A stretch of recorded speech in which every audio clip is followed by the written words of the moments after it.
सतोगुण, रजोगुण और तमोगुण। जिसमें सतोगुण की वृद्धि है उसको वो आहार सात्विक करेगा, मरने पर भी वो सतोलोक हो जाएगा। जिसका आहार तामसिक है वो उसके तमोगुण की वृद्धि होगी शरीर में, वो जो है कीट पतंग की जून को जाएगा।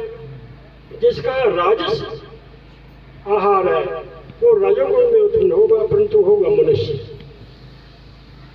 ये बात बिल्कुल सही मेरी गांठ में बांध लो कि अगर सात्विक भोजन किया हो और हमारी मृत्यु हो जाए तो हम सतोलोक हो जाएंगे। तामसिक भोजन किया हो तो कीट पतंग में जाएंगे।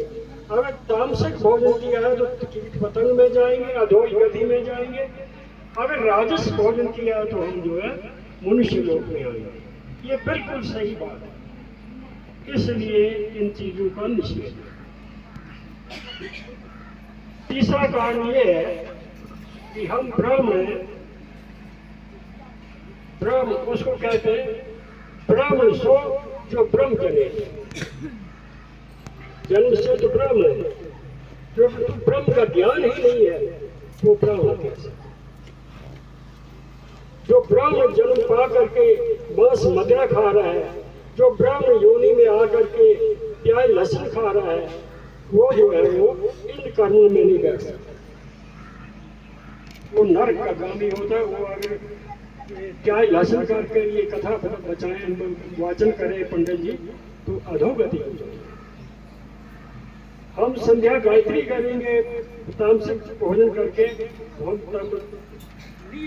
अधम योनि को प्राप्त होंगे। इसलिए सर्वप्रथम तो जीव ने अपना आहार सुधारना चाहिए, ताकि मृत्यु का तो कोई पता नहीं कब मृत्यु आ जाएगा, कब मरण हो जाएगा।